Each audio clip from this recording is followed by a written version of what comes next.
by Rebecca. She started on time and she waited like 3 minutes until people joined, and she had like 7 people. That's all. So don't expect attendance because it's the last week of class. We are We going. were, Yeah. yeah, we had. But I we am had excited that we are recording. So this is going to be recorded and we can also use it later for many other things. So this is going to be, yeah, very happy no matter what, you know. Good.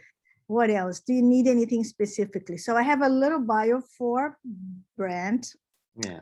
but I have nothing for Sadia or for Seamus. So Brent, it's on you to introduce them. That seemed right to me. Yeah, I'm totally happy to do that. Yeah, okay. So we go from there.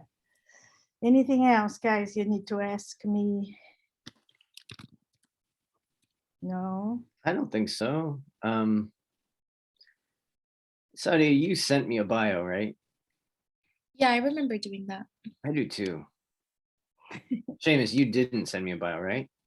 No, I didn't know I was supposed to. You So- weren't. I forgot to ask. Okay. There we go. Okay, I have this. And I can share a screen, right? I'm going to test that real quick. Yes.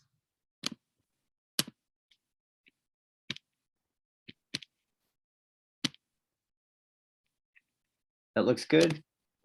The thing about sharing the screen, can you test it to see if the sound is okay? Yep.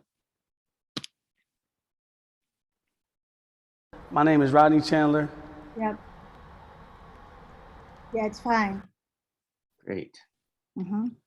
All good. Anybody Anybody else to share screen or just you? They can if they want. Do you guys have stuff you want to potentially show? No, no. Um, So how long do you think you guys planned? How long you're gonna go? well, I don't know. I thought if we don't, I don't know. I'm happy to fill however much time there is to fill. I think we can do a good job. You know, Okay, if no one's here, you know, which seems likely, we can just sort of like go on until we're like, I guess that's over, you know. all right. Yeah, Yeah, so we have Yvonne. Yvonne is part of the S318. great. Yeah, I don't know when she talked, if it's tomorrow or today. I think her panel is tomorrow. Yes. Cool. Yes, let's see. Yeah, we have 4 minutes. Cool. Um, So I see Jonathan is there. Jonathan, we never met. Are you there? y'all don't know each other? Jonathan? No. Y'all would get along. I would hope Hi. so. I would hope so. We heard good things. Oh, We've met briefly at various junctures, but it's been a Really? while. So yeah, it's been, but like kind of at events, it's always been, okay. you know, fleeting, and I sit behind you or something like this, you know. So Yeah, now that we are really far apart, we're gonna get now we can finally do it. more. Yeah. We Oh my can goodness, do what it. happened to my hair? I'm so sorry about this, everybody. I was Forgot- thinking you looked great. I was shit, thinking now I that he messed it forgot up. the lipstick. I just had the little, you know. I haven't turned on my proper lamp, but again, I was expecting to go until later. Yeah. This is very awkward. So Jonathan, you're gonna talk tomorrow, right? With Helen? Is that it? Today. And This then- afternoon. Oh, this afternoon. Great. Yeah. Great. So we'll see how that goes. I'm taking notes here. Yeah. Yeah, I'm taking notes from one to the other too. you Oh know? no. Yes, I am. So let's Are these see. these are being recorded? Uh-oh. Okay, so all this banter is going to be on. Yeah, well, we can cut it later, right? When we Exactly. the recording. Yeah, I think the person receiving all the recordings will be Alex. So if we release, we just do the presentations. Correct? Sadia and Seamus, it's nice to meet you. I've heard a lot about you and your work from Yeah. Brent. Nice to meet you as well. Thank you. Very nice. Okay, so we are in the main room. And right after this one is Amy with Future Farmers. Yeah. Yeah, so we have to leave 15 minutes prior to the hour, okay? Oh, that's awesome. So we're only expected to even do 45 minutes? That's I rad. don't think you can. Oh, no, you can. She starts at 2:15. Yeah, so we go all the way to Well, we'll o'clock. see. We'll see. Yeah, yeah. We'll see if it ends earlier, we end earlier. There's no problem. Okay. Yeah. We feel it's Is there stuff that y'all want to talk about, Seamus and Sadia? Is there stuff that you feel like is particularly interesting? I might want to talk a little bit about just sort of like the Team Greg stuff and the getting involved with rap, Mhm. and sort of like pushing for more outreach through those avenues. Mhm. Yeah, that sounds great. and if you could at some point connect it to the theme of shelter, because that's what, oh no, care. This is care, right? Are we care?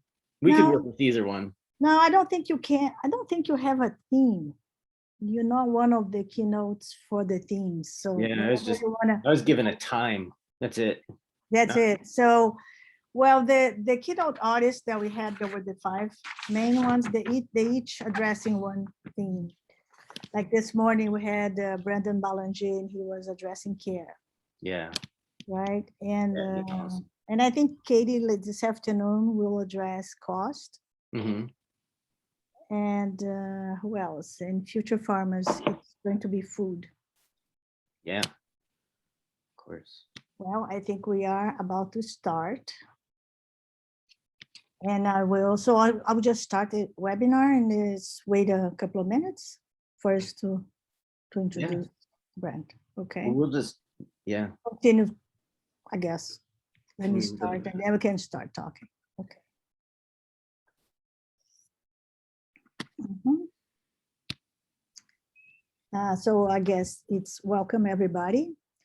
We are starting this session with Brent Green, same as it's Sadia, but we're going to wait a couple of minutes to see if anyone else will join us. That what we did prior to make sense, right? Before I introduce you. I see, Jonathan, you have a question. Raise your hand. Okay. Yeah, let's wait a little bit.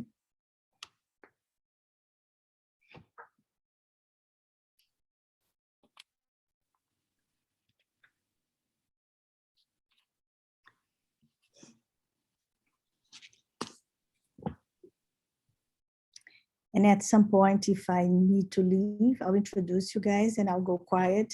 Okay. I'll come back towards the end because I have to go to another session. I mean, we were told we're basically doing it for the recording. So It'll be fine. Yeah. exit however you want.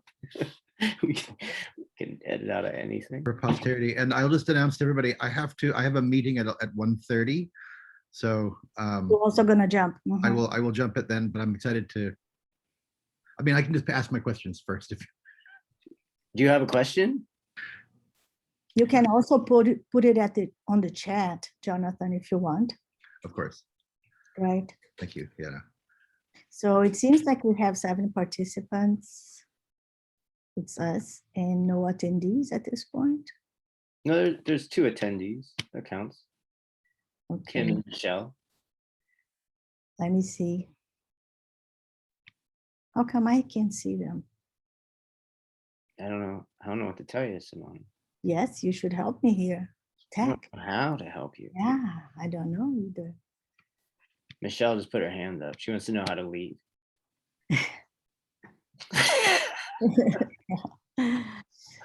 Yeah, she has. Hi, Hi, can you hear me? yes, we Yes. can hear you. Go ahead. I'd like to know why this is the most dysfunctional Zoom technologically I have ever been on. And I am on like 5 or 6 every week. Well, let's try to fix it. This work. one, Michelle, and we're gonna be perfect. Thank We're gonna you. be perfect this time. Okay, well, that would be, We are learning as we go. all right. I'm happy to be here with you. It's Yeah, we nice have to meet you, one. Michelle. Thank you. Michaela, Oh, it's nice to meet you, Michaela. thank you. Brent, Yeah. nice to meet you. Yeah. So Okay, should we? guys, so yeah, I think we're gonna start, All right. right? She just muted me because she doesn't want me to speak. So No, I'll I be think quiet. I think you Heck are of a- still, Out. I think you're still speaking.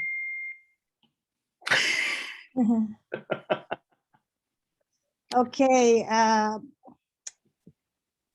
welcome to this session.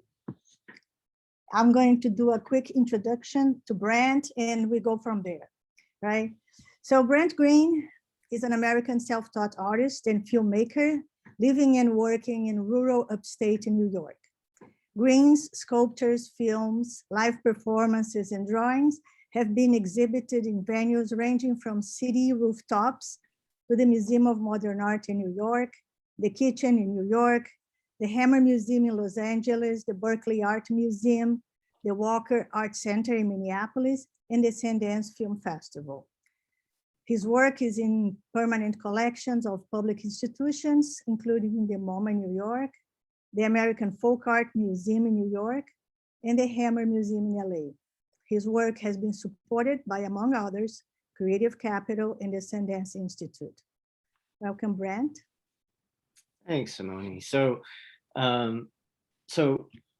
you know, when we were asked to speak at the sustainability thing, I thought that the kind of most appropriate project is this project we started at Bard. I teach at Bard College. And so a few years ago, we started a partnership between Bard College and the CUNY Law School, where we started making video components for clemency applications to try to help get people out of prison.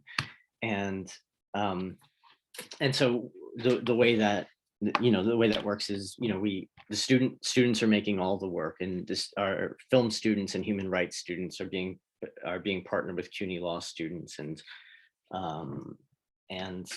working in tandem with them to make these like really austere, but I think very beautiful videos to help either get people out of prison, or at the very least to create a record of people who society is trying to erase, more or less.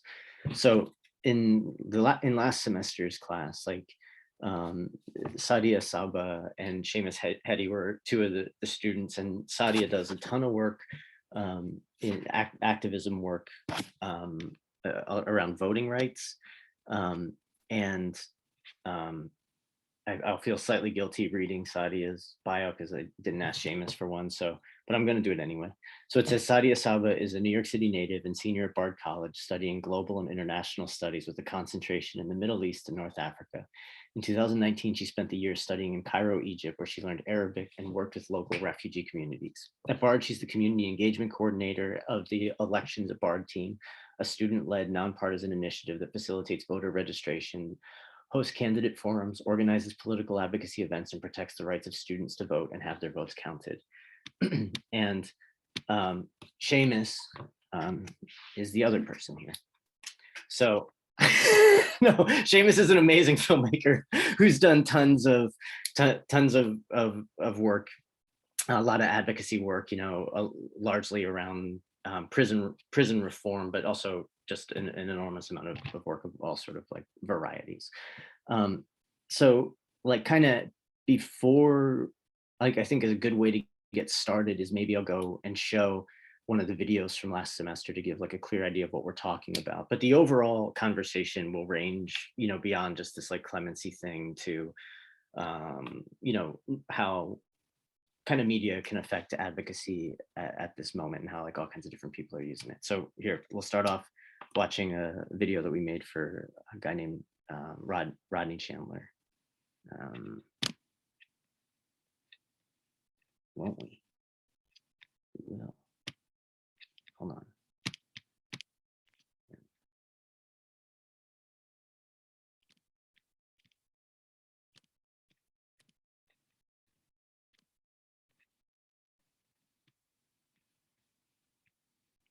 My name is Rodney Chandler.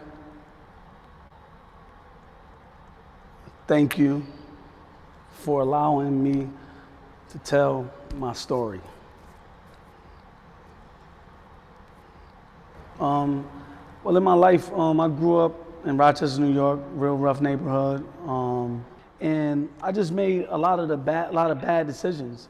Coming to prison actually really saved my life. It actually really made me realize who I really am and who I really want to be, and the things that I would like to actually accomplish in life. At 18 years old, I landed in one of the worst prisons you could ever think of. I landed in Great Meadow Correctional Facility.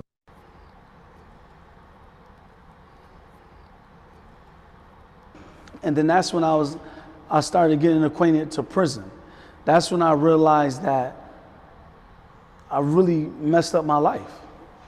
You know what I mean? I really messed up my life because here it is, at 17 I'm arrested, 18 I'm in a grown man's prison. None of this situation was Mr. Anthony Thomas's fault. It was all my fault. If I could just relive that moment one more time, I would start at the dice game. I would start there. Once he punched my co-defendant, once he assaulted my co-defendant, we would have just left it at that and let some grown adults just go talk to the man or call the police.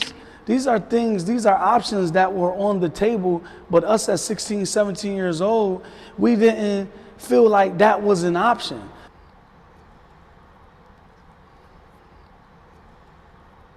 With the encouragement of my wife and officers and different things like that, it actually made me want to actually do more. It gave me a sense of pride. It gave me a sense of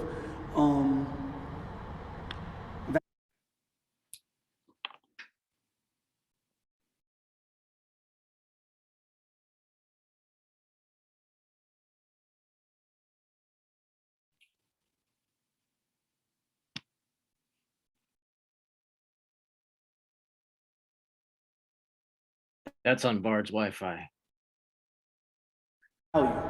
It gave me a sense of value in life, and it actually made me realize that, like I said, taking the life of Mr. Anthony Thomas was irreparable. But at the same time, I can, to a certain extent, live my life through doing some type of service to actually, to a certain extent, make amends for the wrong that I've done in my life.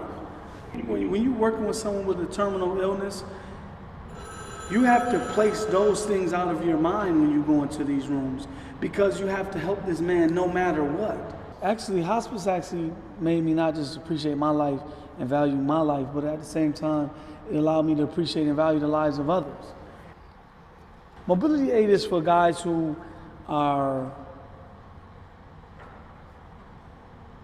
can't see, guys who just need help walking around, guys who are basically almost crippled.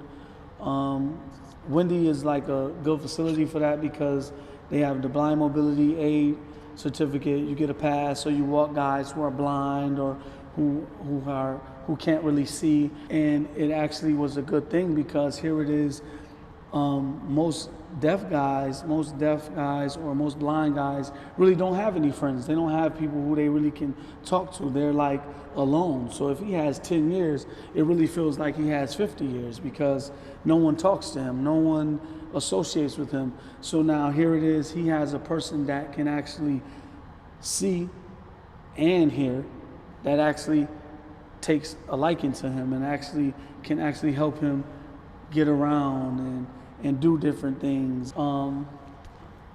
I realized that when I learned sign language, I learned sign language for the both of us. I realized that when I came to prison and seen hard of hearing, deaf people, they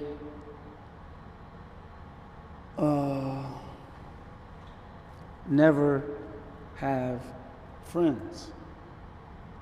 So I became their friend. I feel that my work with hospice will never be done. I feel that I definitely would like to visit nursing homes. I would like to try to start a nonprofit organization to actually be able to get federally funded to actually go visit nursing homes. And a lot of people don't realize that when you leave your parents, it's like you're off your post. You know, and since I've been in the penitentiary, I realized that leaving my mother out there, I left my post. I left my post as a son. I know that I hurt my mom, and I know that I hurt Anthony Thomas's mom. You know, the day when I was sentenced, Wow, my mom let out a scream that it replays in my mind over and over and over and over again. She let out a scream. She let out a scream.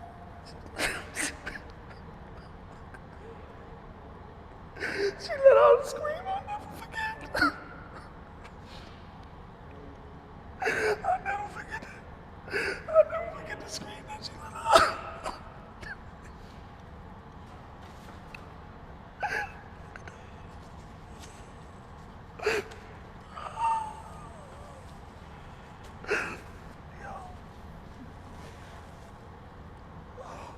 Yo, she let out a scream. Oh my gosh, she let out a scream, man, that I can't even explain it. But I realized that her scream was for me. But Anthony Thomas' mom let out a scream that I would never forget too. My mom let out a scream because her baby was being taken away, being locked up. But Anthony Thomas' mom let out a scream because she would never see her baby again. You know, wow. And I just want to say sorry, that's it. I really, I never meant to hurt neither mother. I want to say to Mr. Anthony Thomas's mother that I never meant to take your son away that day. And I want to say to my mom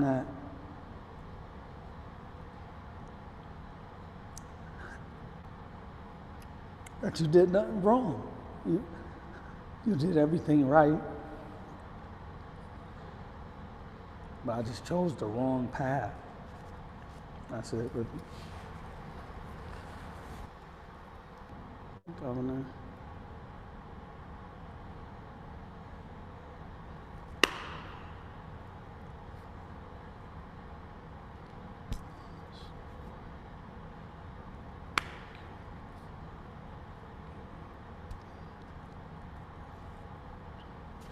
What I said was, I want to say thank you, Governor Cuomo, for hearing my story, and thank you, Governor Cuomo, for giving me this opportunity. I appreciate it.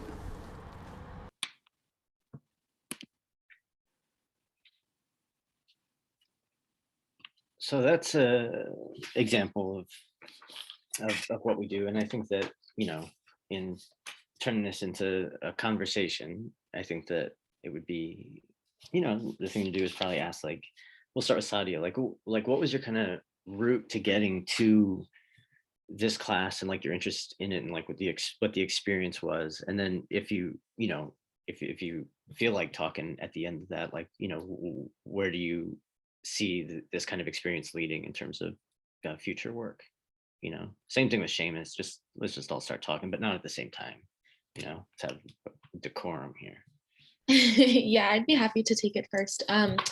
So I'm a senior at Bard, and honestly, I could say that taking this class was one of the most rewarding experiences that I've had in college. And that's specifically because it's really rare to be able to have the opportunity to, you know, learn in a classroom setting about an issue in an academic way, but also engage with the community that you're learning about. I think that's what really made this experience special. And specifically for me, I grew up in New York, and my parents are immigrants from Bangladesh. And, you know, we grew up in like a small 1-bedroom apartment in Queens. And something that I saw in my parents was that they were really interested in politics. I would walk into the living room every single day, and my dad, you know, without fail, was on the sofa watching CNN every single day, political commentary, he was all about it. But my parents are ineligible to vote. So they can't vote, but I would see throughout my life, even though they were interested in politics, no one really took an effort to engage them in any other way in political activism, though they had interests in it. So, you know, voting is not the only way that you can be active in politics. There's other ways of engagement, but again, it kind of seemed like they were disenfranchised from political activism. And that was something I think throughout my life I've been kind of frustrated with, which is why I got into the work that I do now with voting rights. In my freshman year, it was Martin Luther King Day. And, one of the things that BARD does is encourage students to take part in community service projects in our freshman year. And so we could choose from a whole bunch of different things. And the one that I chose was to register people to vote at a local farmers market. And that was the first time ever that I had the opportunity to engage in voting rights. And I think that day I maybe registered 3 or 4 people to vote in a matter of a couple hours. But even with that, it was one of the best experiences that I've ever had. And I'll always remember it because I was like, wow, just taking the 5 minutes of helping someone fill out a piece of paper helps them vote for the rest of their life and sets them up for democratic behaviors for the rest of their lives. And, even though it was just 5 minutes of doing something, it really has a lifetime effect. And that was something that I really regret that my parents never really got the opportunity to have. And so that's kind of what encourages me in the work that I do, especially with voting rights. And I think especially with that, it has the theme of people kind of being excluded from political participation and activism and engagement from other communities. And that's a big reason why I wanted to participate in the clemency class to begin with, because again, we have, incarcerated people who are largely disenfranchised in, again, voting and political activism, and it's a community largely ignored by political processes. And so again, that was just another way that I wanted to branch out and extend activism. And a big part of what I learned in the class is just themes of empathy, and again, just being able to work one-on-one with our clients and being able to meet with them and email them and speak on the phone.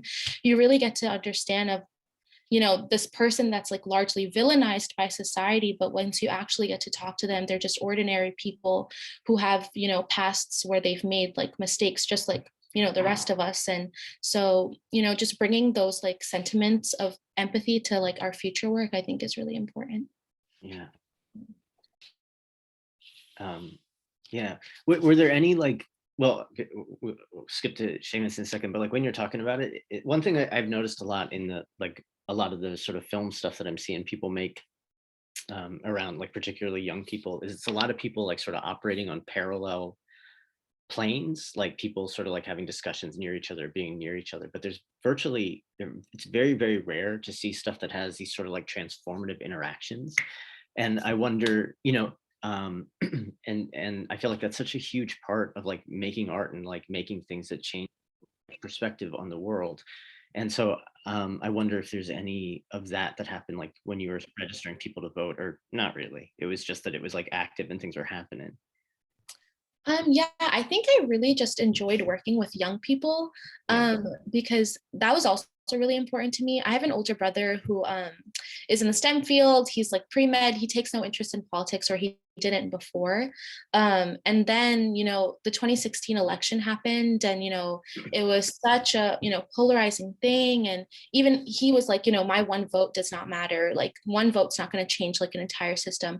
I was sure, but, your vote can help contribute to history, in the future, you can tell your kids that you help contribute to this massive moment in history. And that's kind of what encouraged him to vote. And now he's really politically active and, things like that. And so for me, it's really important to get people at a young age to vote. And I remember at the farmers market, there was a kid who was who just turned 18, and this was the first time that anyone ever approached him to register and things like that. And he seemed really excited to be approached by someone like that. So that's always going to be something that I remember, because it was a young person, and that they're excited to do it. They're impassioned by what's happening in the world and excited to make a change, but they just need that extra nudge. And that's what people need, is that extra nudge towards that direction. So that's definitely something that I'll always remember. And even on BARD's campus, engaging with the students and how excited they are about these kinds of things is always something that I remember. Yeah.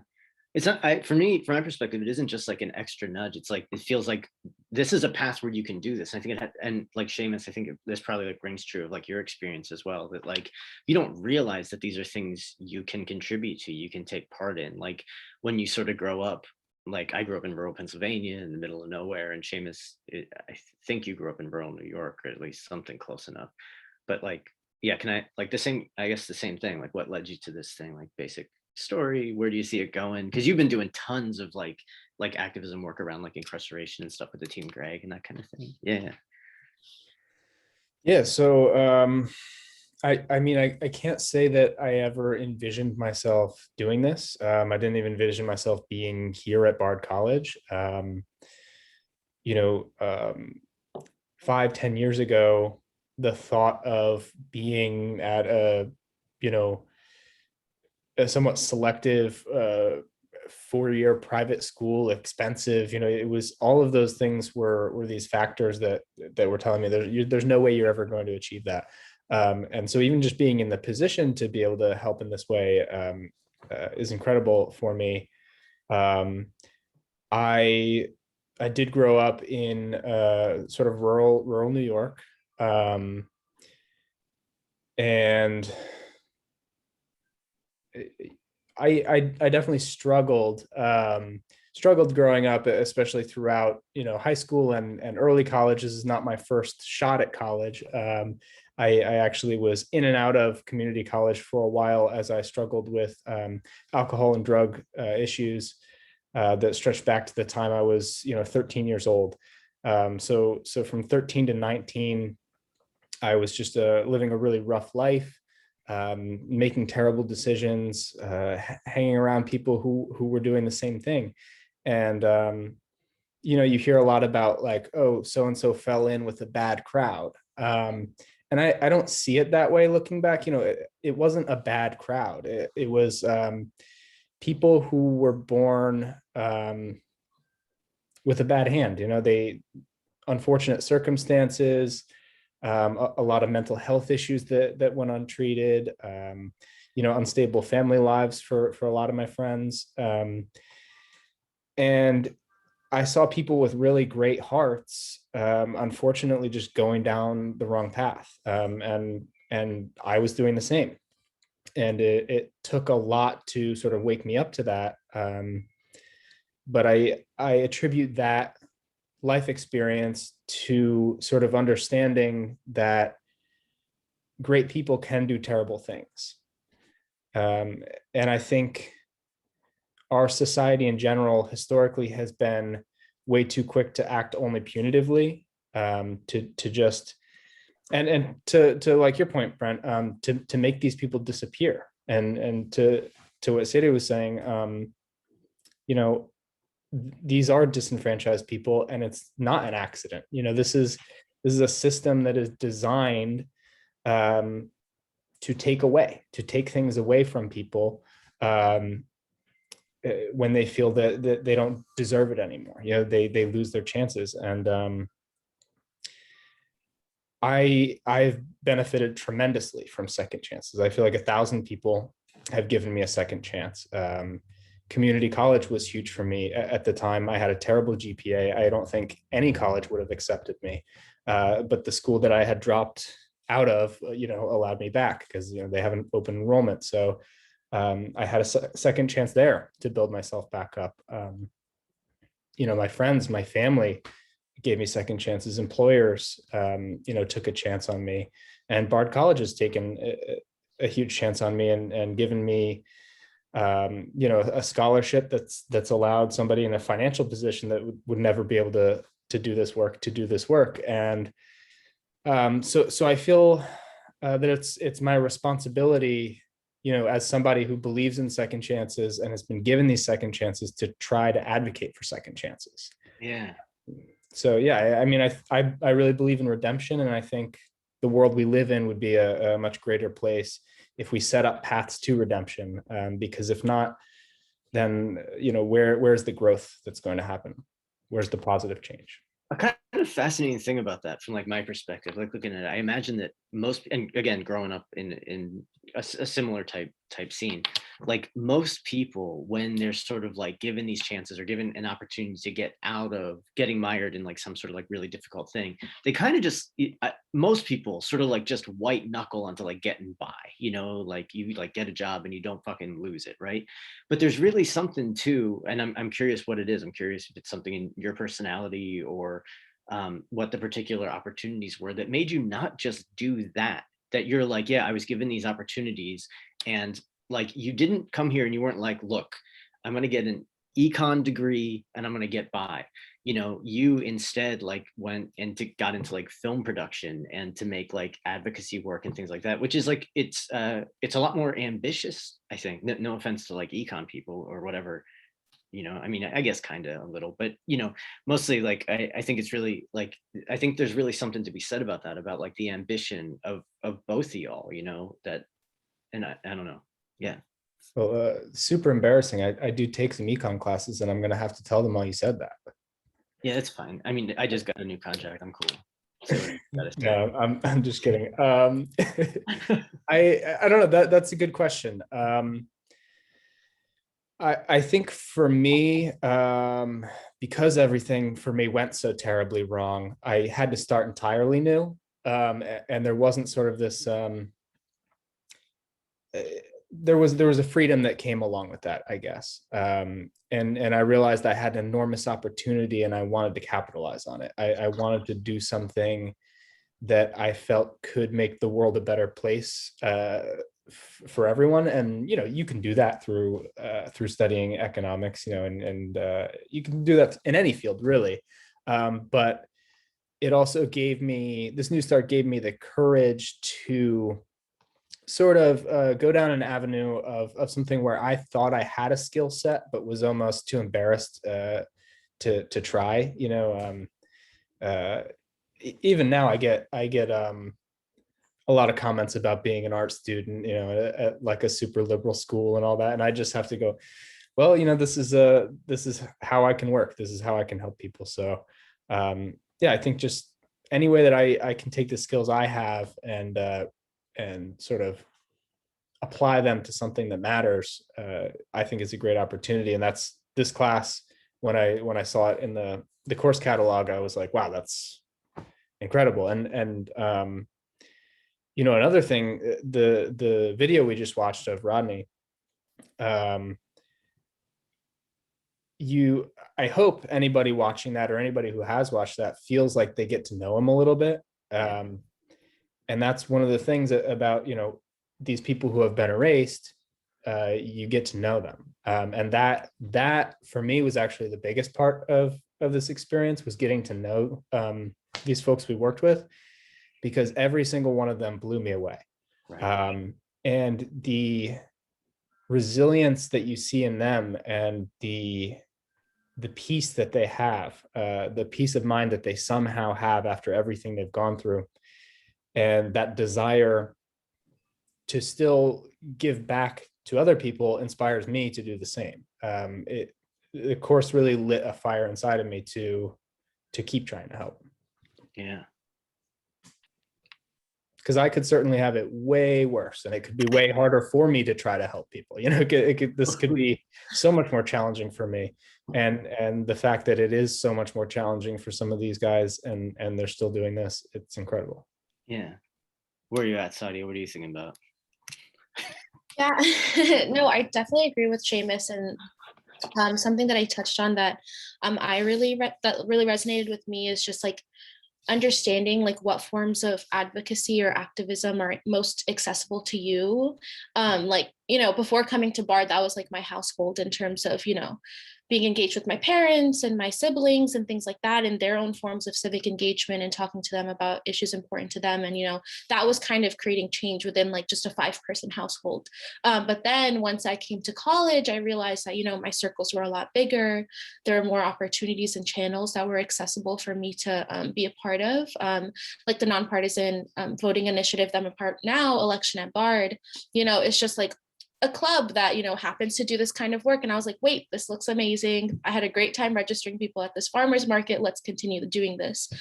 So that was another avenue in terms of like, you know, then your outreach becomes a lot bigger. Now it's working with an entire student body of a college campus. And even with this class, you know, even reaching out even more. And now we have like the CUNY law students who's part of your network, and, you know, our incarcerated clients and things like that. So I think it's just like understanding like what forms of, you know, I feel like a lot of people my age want to like change the whole world and have these like huge ambitions, which is great. But I feel like a lot of the time it's most effective and rewarding to kind of engage with your closest communities, no matter how small they are. Yeah, that was great. Yeah. Jonathan put it through a question in there, which I think is a really good one, as he was leaving, that we can look at and talk I have about. a question too, but I think we should do his first. I have a hard time listening and reading and doing. Well, let's do yours first, Simone, because I think you have to leave too, and Jonathan. No, I can stay. It's okay. I decided to not jump around. I don't do that so fast and so gracefully, so I'll stay. But my question, I was thinking actually of the video and how important it was for him to learn sign language, you know, and how that connects him, you know, communication, not only that, but empathy, understanding, and bringing somebody else into becoming a human in a situation that is just so isolating to start with, right? So I was thinking for you guys, learning the language of filmmaking, you know, does it do the same thing, you know? Because sometimes, you know, when I'm talking with students and say, oh, we are so interested in crossing borders and reaching out and, you know, creating all kinds of understanding of who others are. But do we learn other languages? And if you are an English speaker, especially, there's no pressure there, right? But once you are humble enough, because you have to be very humble to learn a second language or a third language, because you make so many mistakes and you feel so inadequate, you know? It's like learning anything, right? But learning filmmaking is probably a similar experience, right? It gives you a lot of power, but makes you humble too, because you know how much you wanted to be able to do it, you can't, and it looks, yeah. So yeah, if you could speak about that, it'd be nice. Yeah.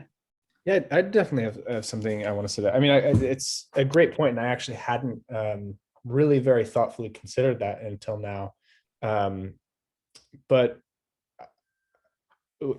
obviously, everybody is always blown away when they see that Rodney learned sign language to connect with the people who he saw as alone.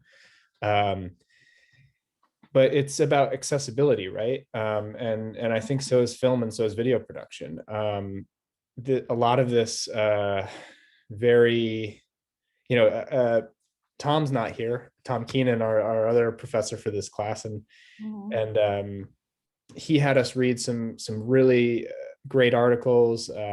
He taught us a lot about the background of clemency and about the legal system in our country. But that stuff, you know, reading scholarly articles is not accessible for everyone. And I think outreach through filmmaking is accessible. It's something that I can send along to my friends, maybe some of my friends who aren't in college, and they'll actually they'll watch it, and they might go sign a petition. You know, they might, with Team Greg, one of the things we did a lot of internet outreach and change.org petition. Team Greg. So the subject, the client that Seamus worked with was a guy named Greg Mingo, and so there was an enormous internet push behind him, public social media push, and a lot of live protests and activism stuff to try to get Greg Mingo out of prison, and that was called Team Greg. I didn't mean to interrupt you, Seamus. Go on, sorry. Oh, no. My point really was just that, yeah, it is learning. Filmmaking is learning an entirely new language, and it has been definitely humbling for me. But this experience in general has been extremely humbling, and I'm just glad I had this opportunity to sort of expand accessibility around these conversations to all people, because I think we all deserve a voice on this. Mhm. you know, especially the people who are most affected by it, the people who are in prison. So. Yeah. Sadia, did you have anything for that, or should we?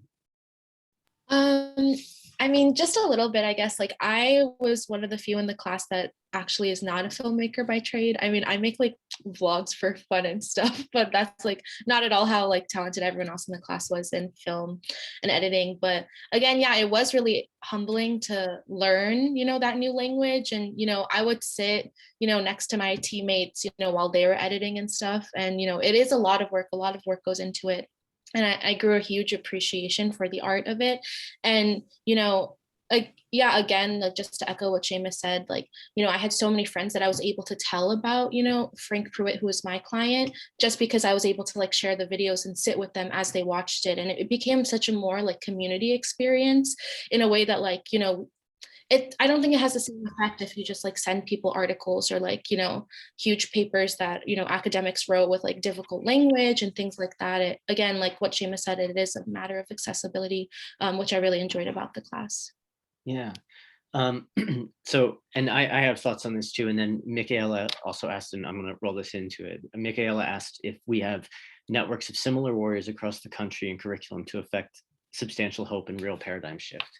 And so, yeah, one of the things, you know, similarly, this is a very different, you know, so in terms of making film and art, like, you know, I'm an experimental filmmaker, and it's very wildly different from this. So even though I've had like 7 films at Sundance and things like that, like this, I've never made anything like this. And it is also in a completely different language. It is a language that's unlike any other language in film that's sort of operating right now. For one facet of that is we make these films and we ship them off to the governor's office, and we hope someone watches them. We don't get to see the audience response. We don't really know who the audience is.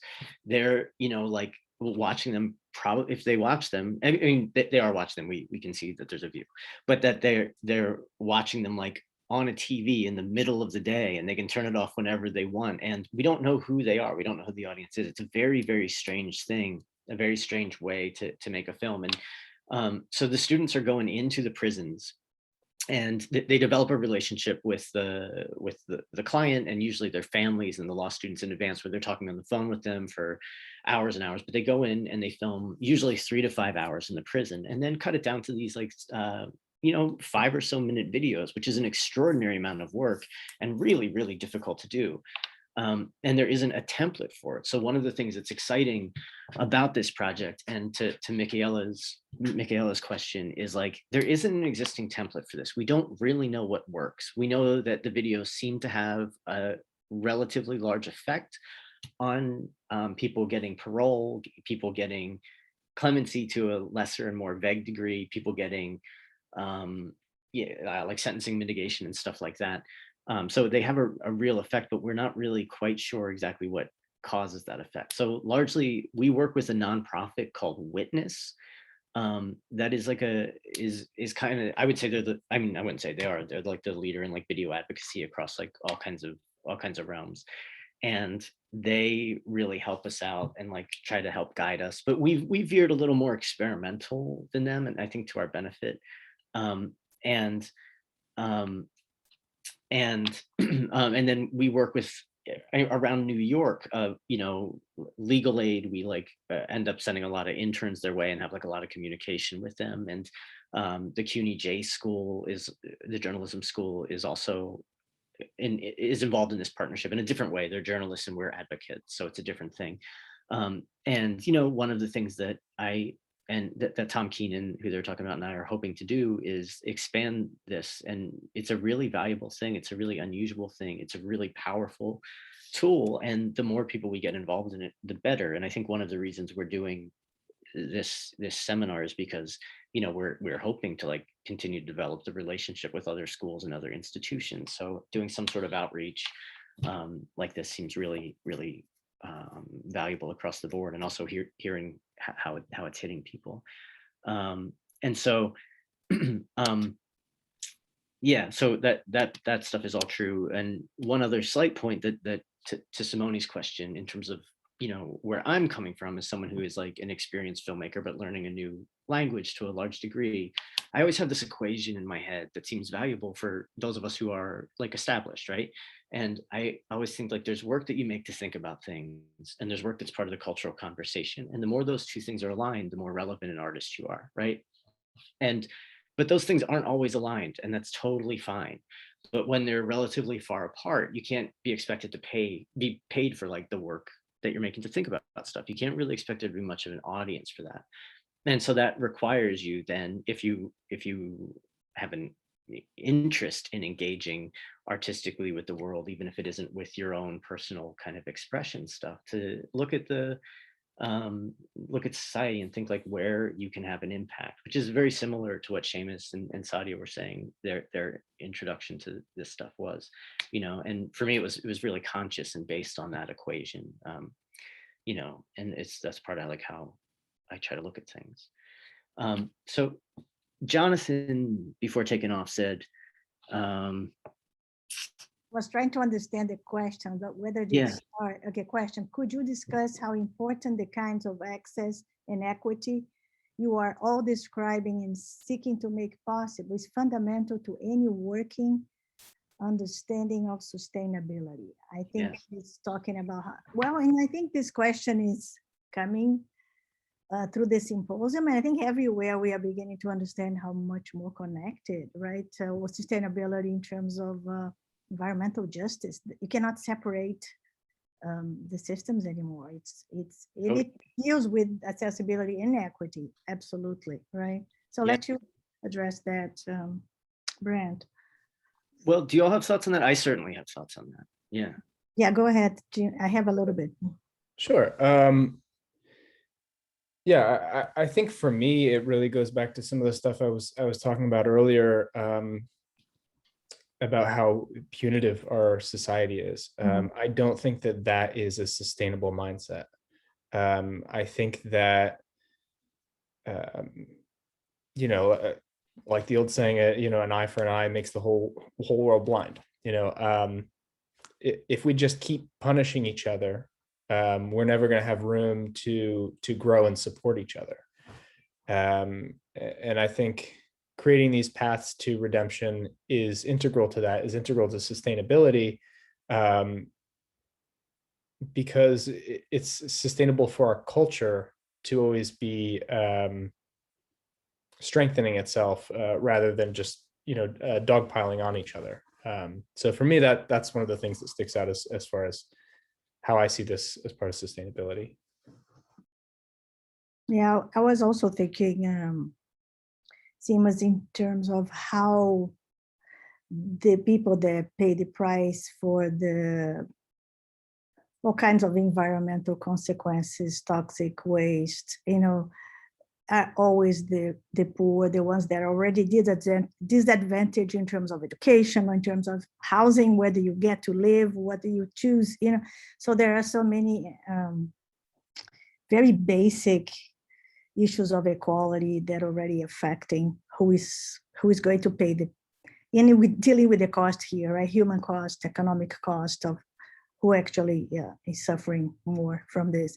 So if you look at, let's say, the UN 17 sustainability goals, sustainable development goals, the first 6, like before you start talking about clean water or clean energy, have to do with social issues. So end of poverty, end of hunger, gender equality, basic education, you know, so like the basic needs that you need to start becoming human, I imagine, you know. But also, in order to respect others and the environment and other species and start to interact in a way that to even see it, you need to eat, right? You need to. So in that sense, I don't know if I am answering, or maybe Jonathan had something else when he asked the question in mind.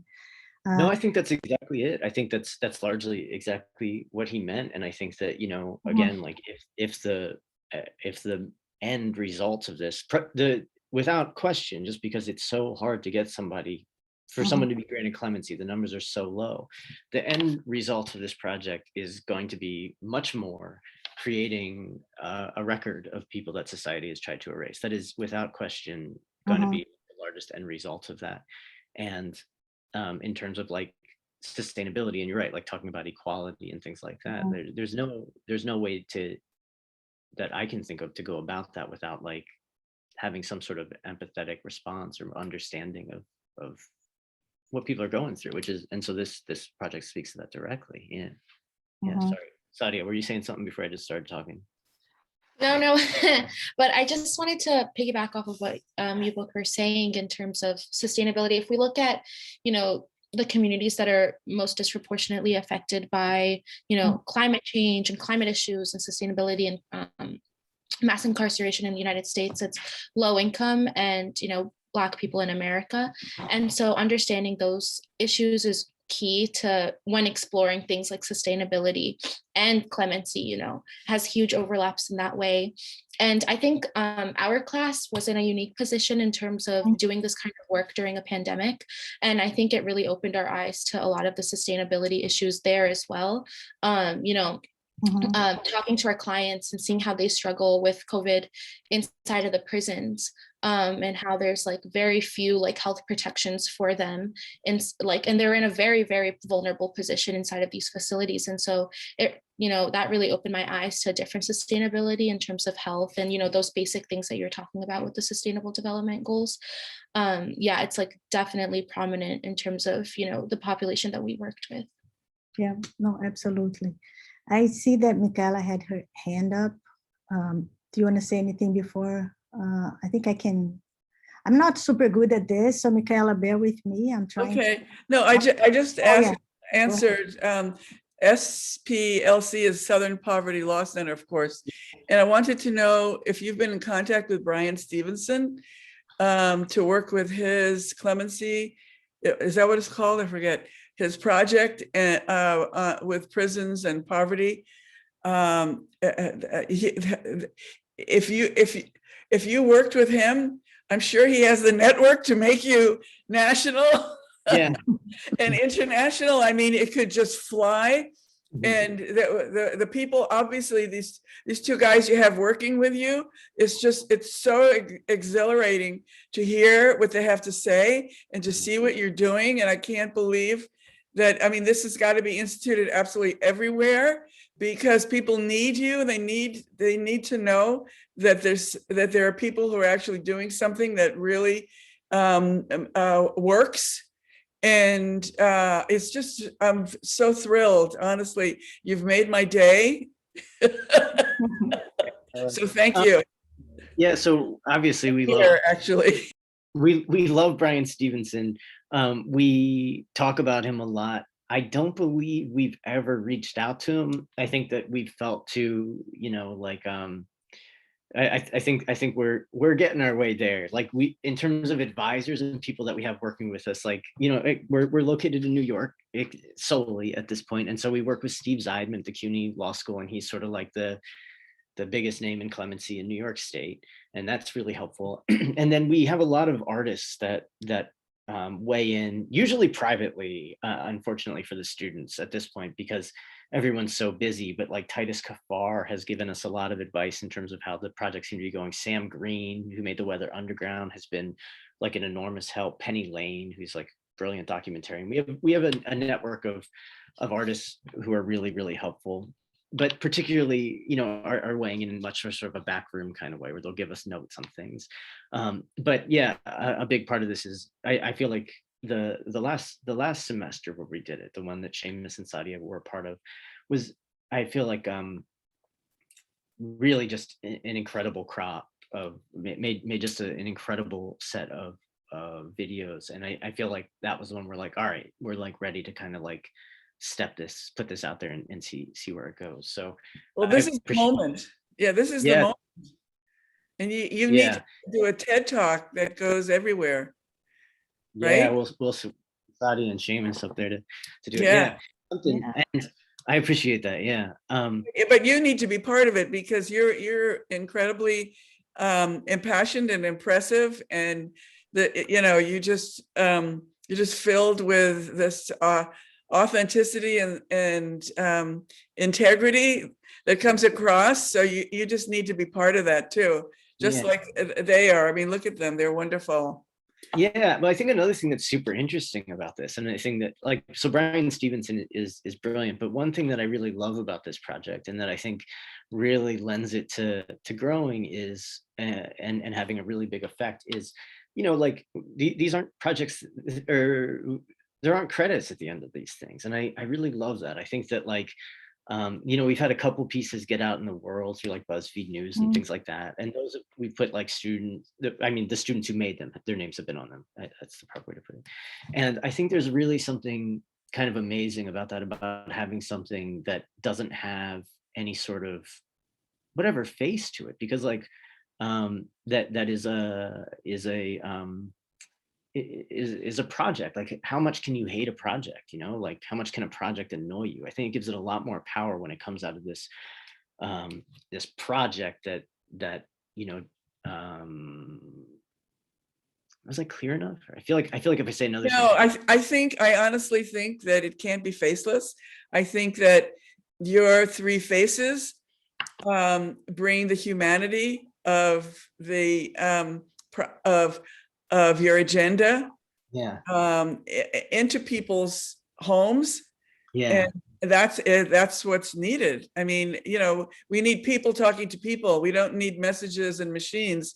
We need people talking to people who, you know, can identify with everybody here. Yeah. You know? Maybe so. Yeah.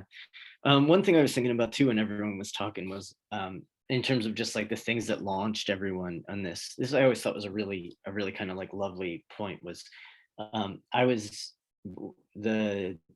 in night of the 2016 election, I was flying with my, like, I do a lot of live cinema shows, and I was flying with my band out to San Diego, and we all like took off from the airport, and like we thought we were gonna have the first woman president. We were all pumped, and my band, everyone that I was working with, they're like super politically active. It's like members of Fugazi and like Sam Green, who made the Weather Underground, all these things. And so we landed to just a flurry of text messages to be like, oh my God, I can't believe this is happening. I can't believe how horrific this is. And we all went up into a hotel room and sat watching the results of the election come in.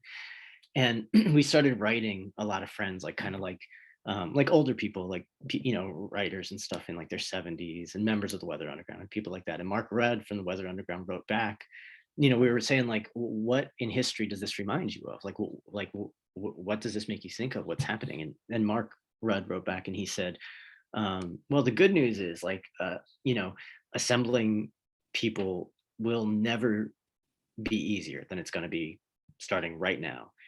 But the challenge is going to be making young people understand that activism can work, that protest can work. And so I don't exactly know where within that timeline people like Seamus and Sadia came out of this, but like, I think it is really extraordinary to see people in their like early and mid 20s who like really recognize that activism can work. And while you two are absolutely extraordinary people for sure, you know, I think there's probably like an unbelievable community of people in their early and mid 20s who recognize that and put the work into it and have like complex, nuanced views of society and how they can affect it. And so I think that's mostly just an applause for y'all too. Yeah. Michaela, you can just talk. You don't have to keep muting yourself. You don't have to. Okay. From Gandhi's 1930 march to the sea to protest the British Empire, to Greta Thunberg, you know, I mean, you know, we have examples of people protesting peacefully and forcefully, very forcefully, and accomplishing extraordinary things. I mean, we did it with the tobacco industry. We can do it with the petrochemical industry, and we can do it with pharmaceuticals, and we can do it, you know, agribusiness, all these giants that are trying to devour, you know, après moi le déluge. They're trying to devour us. I don't know where they think their own grandchildren are going to be, but you know, I can't understand how they think. Yeah. But this is just really exhilarating, and I'm just thrilled. So I just have another comment. And then we got to leave, right? Because Yeah, and then we're gonna leave. I just remember something that Rudy said yesterday. He said that because we went into this pandemic mode where other stores closed, everything changed overnight. Yeah. How do we see that the world can change? You know, that things don't have to see the way it is. And Right. so we are, yeah, Michael is right. The moment is this one, that we are in a moment of exception. And Yeah. that we can see that things could actually change. You need to, right? So Yeah. Don't let anybody tell you that, you know, you should keep quiet because, you know, well, I want to they have no courage. I'm going to say, guys, you all going to get quiet now because it's time Okay. for us to say goodbye. Goodbye. Thank you. Thank you. showing up, I appreciate. No, Seamus. thank you Thank so you so much much. for Thank all you for taking the time. you know, the collaboration here and the faith in the future. This is fantastic, guys. This is good. Yeah. energy. Yeah. So Thank you. good luck. Good luck with the project. Keep Yeah. going. Right. I'll see you next time. Thank All right, you. take care, y'all. Thank you, everyone. Thank you.